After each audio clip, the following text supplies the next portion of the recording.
Hey there, welcome to the DFS Build NBA edition. I am Kevin Roberts, getting ready to go over the Thunder versus Wolves showdown slate at DraftKings. I think we have met the end of this series. Minnesota gave it a go. They won game 3. They only lost by 2, 128-20, 126 in game 4. I thought they had a really good chance to even up the series. And had they won that game, I thought maybe, just maybe, we have a series here. But just like coming back from 2-0 just isn't something that happens, especially at this level of the playoffs. And of course, OKC is the number 1 seed for a reason. So I think it ends tonight. Personally, I think now that the series is back in OKC, they're going to cap it and head to the NBA Finals. So that can certainly play into what you do with Showdown. But as I always say, like, you really can do whatever you want in Showdown. You can play dudes who never play if you really want to. You can eat the chalk. You can do whatever you want. But I do want to try to take some kind of narrative stance into it and try to side with one team over the other.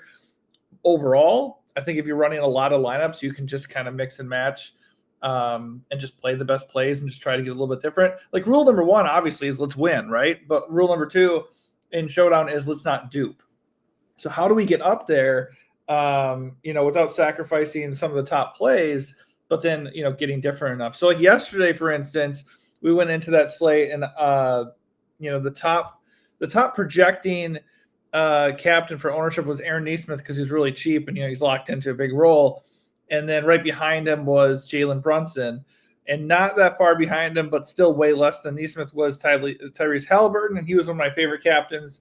He was the image for yesterday's video. Sure enough, triple-double, just epic smash. I said he was due for a big game, and he did crush. I personally did not get enough Tyrese Halliburton in the captain slot, so I did not have a big night. But hopefully you listened to that and found some leverage elsewhere in your lineup. So I'm going to walk you through it today for this game. If anything I do here helps you out, please hit the like button and subscribe to the channel. Both those things help me out quite a bit. If you subscribe to the channel, you get alerted to all the other videos we do. Or, and even if you don't have notifications on, they'll pop up in your feed more, so you won't miss slate breakdowns. Once we get through the NBA Finals, we will start doing more, other content, whether it be Dynasty or season-long fantasy football, and also, videos for MLB DFS regularly, even WNBA. We're going to get into other stuff too, as we have more time once we get through the NBA season. So obviously a lot of people don't want to play NBA because it's like a little bit more volatile showdown slate, but honestly, there is a lot of leverage in showdown if you can manipulate it and variance goes your way. So let's go look at the captain position. This is how I do it.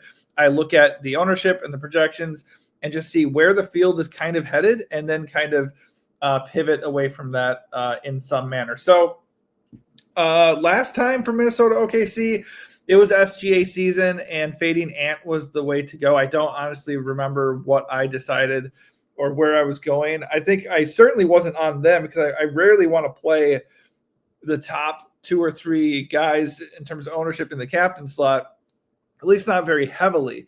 Now, I will say two things. You can look at it from 2 ways. You can look at it, obviously, just play the best players, or you can look at it from a narrative perspective. I choose to look at it from a narrative perspective because I feel like if you do that, and that's just like kind of the way you lean with your build, you're just going to get more exposure to the guys that, that align with the way you feel the game is going to go. I do think OKC is going to win this game, and I do think it being a closeout game at home, it's pretty likely that the game is a blowout. You can lean the other way and bet on Minnesota fighting hard like they have the last couple of games and, sending the series back to Minnesota. Not impossible, certainly could happen. I just think now that both series are 3-1, it just seems like the natural thing is that it's over and we're going to the NBA Finals pretty quick here.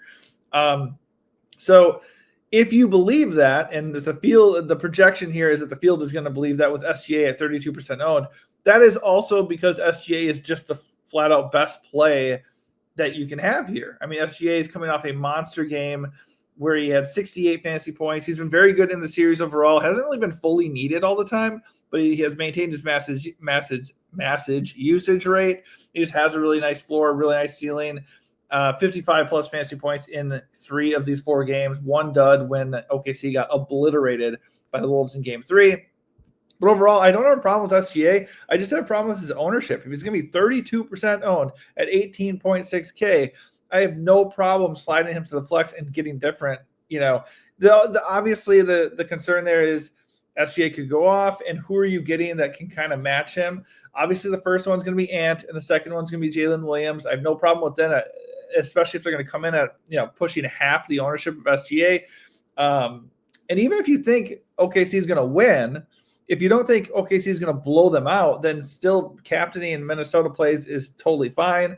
And then you could also still lean towards even if it is a blowout, somebody like Ant could still get his, and then the game gets out of control late, which is, sometimes how these unfold.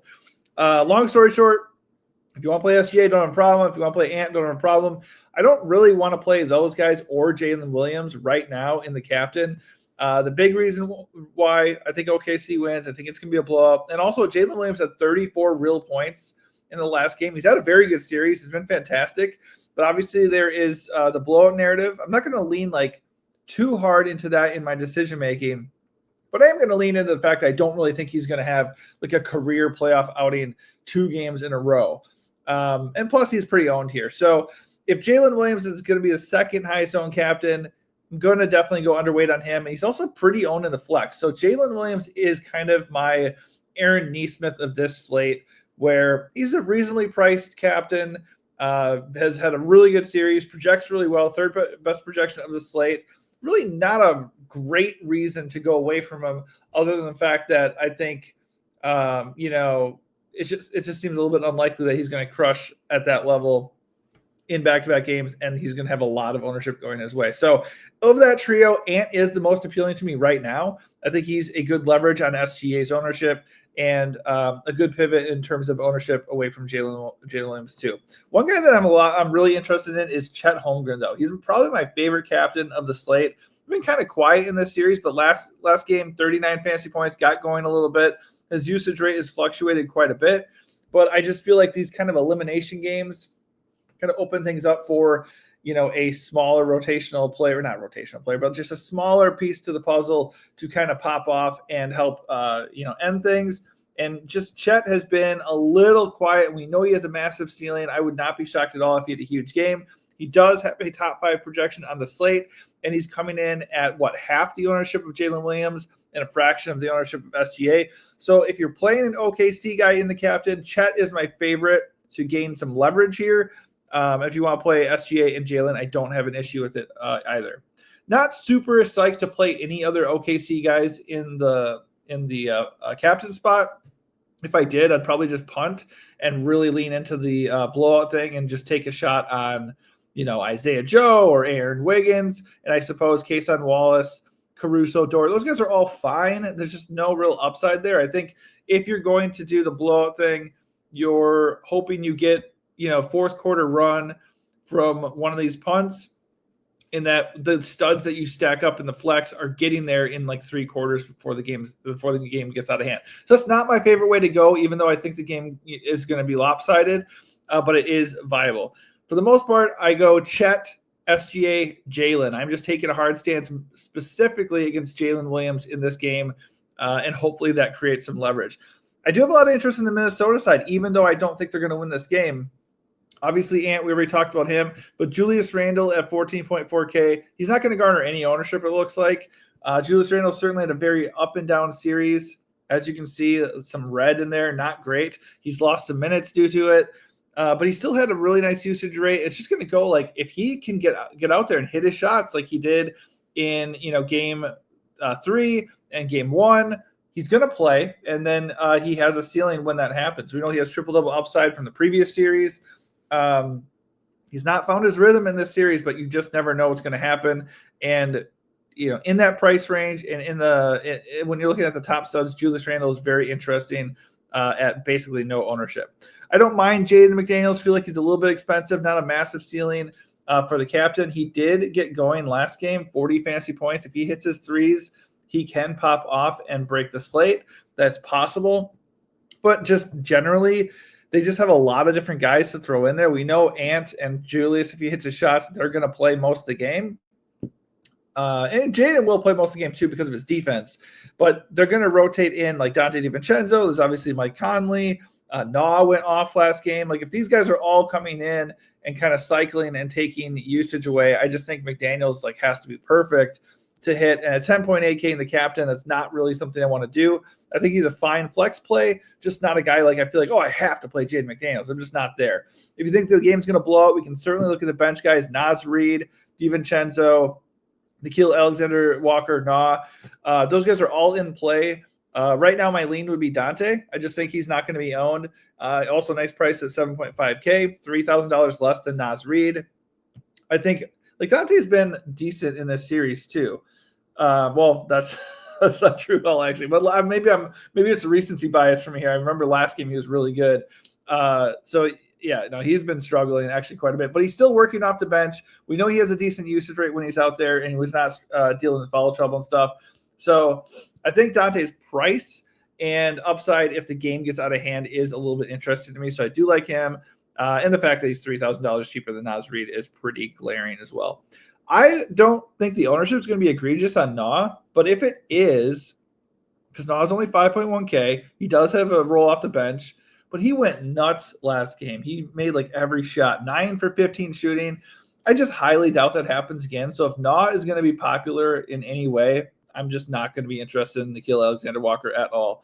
I am still interested in Shannon off the bench at 1.5K. Not projected for massive minutes. He did get a little banged up last game, so keep an eye on his status. But assuming he's okay to go, there's just obviously the fact that he provided a spark in 13 minutes in their only win of the series before. And then, of course, if the game gets out of hand, Shannon would be looking at about 15 minutes and closing this game. So I do have interest in him as well. Last guy I touched on would be Rudy Gobert. Like, he has not shown up in this series. He just has not really gotten it done. 32 minutes last game, 29 fantasy points. That was his best game. It's like, that is brutal. We know he has a low usage rate. In theory, Rudy can get there because he has double-double upside. He can get a lot of blocks, but it's just not a high-usage guy. There's not really much of a ceiling, and he's just really, really struggled in the series. So I like the price. I like the logic of like him possibly getting there. Just don't love the ceiling and think at 9.6K, just not a guy I really want to get to. So in summary, I think Julius Randle is really good for leverage, and Chet is really good for leverage up against these other solid plays up top. But if you want to go play SGA, Ant, or Jalen Williams, like I said, that's cool. You just better make sure you get different. And let's check out the flex ownership to see some good ways to do that. You certainly could go get Julius at 9.6K in the flex, only 13% owned. That's crazy low. Obviously, he's not been consistent, so that's why. So he is definitely on my radar. If I'm not captaining him, I would go get overweight on him and flex to gain some leverage there. Naz Reid at 7K, that's totally fine. I would be way under on Nah. I just do not think that's good chalk here. 3.4K for a guy who's going to play 26 minutes, that is great. If you go out and look at his last game, that's great. But if he's going to be 50% owned, I'm going away from Nah. Like, that's another leverage thing I'm going to do right away. So just say you play SGA in the captain, that's cool. Top projecting player, best ceiling, closeout game at home. I would imagine he plays well and has a good game, and I could feel and look stupid for not playing him a ton in the captain. But I'm not going to play him and then also go get Nah at 3.4K at 50% ownership. I'm just not going to do that. So that is one thing I would do to start that off, and then I'd go find other guys, one or two guys to go a little bit overweight to gain a little bit extra leverage there. And if I'm looking here, DiVincenzo coming at 24%, I don't mind going a little bit over on that. Conley at 31. It's not super high. I don't mind going over on that. And then Chet at 38. I think Chet feels more like a captain play given the ownership. 38's not super high for a showdown, but it's also not like egregiously low to the point like playing him gives you monster leverage. And then we could go a little bit over on some of these punts like Joe or Wiggins or Shannon. Very small rolls if the game is close. So they are risky if the game does stay close. But if the game does blow out and you have two of those guys at sub 15% ownership, then you are probably looking, pretty good. Overall, you got to hit the captain and you got to have a complete lineup with no holes. That's just the way it is. So Showdown is not easy to hit. But if you play the leverage game, you either have to hit a very low owned captain play that crushes to get you there, or you have to have two good flex plays that kind of nobody has in their lineup. And obviously your captain is still hitting. So not easy to do, but it can be done. Hopefully this helps you out a little bit, gives you an idea as to how to build your lineups or just how to set exposures a little bit. If you're using like a lineup tool as well, just make sure you kind of dilute it a little bit so you're not just locked in on the same guys across all your lineups, and make sure you're getting a little bit different. All right, if this helps you out, hit the like button, subscribe to the channel. Also, you can come join us on Patreon, $5.99 for the entire month for all of our picks on strategy and insight. And of course, you get access to our Discord where we drop everything for you to see and also chat with you and help you out, sharing lineups, talking strategy, all that fun stuff. All right, thanks for watching and good luck.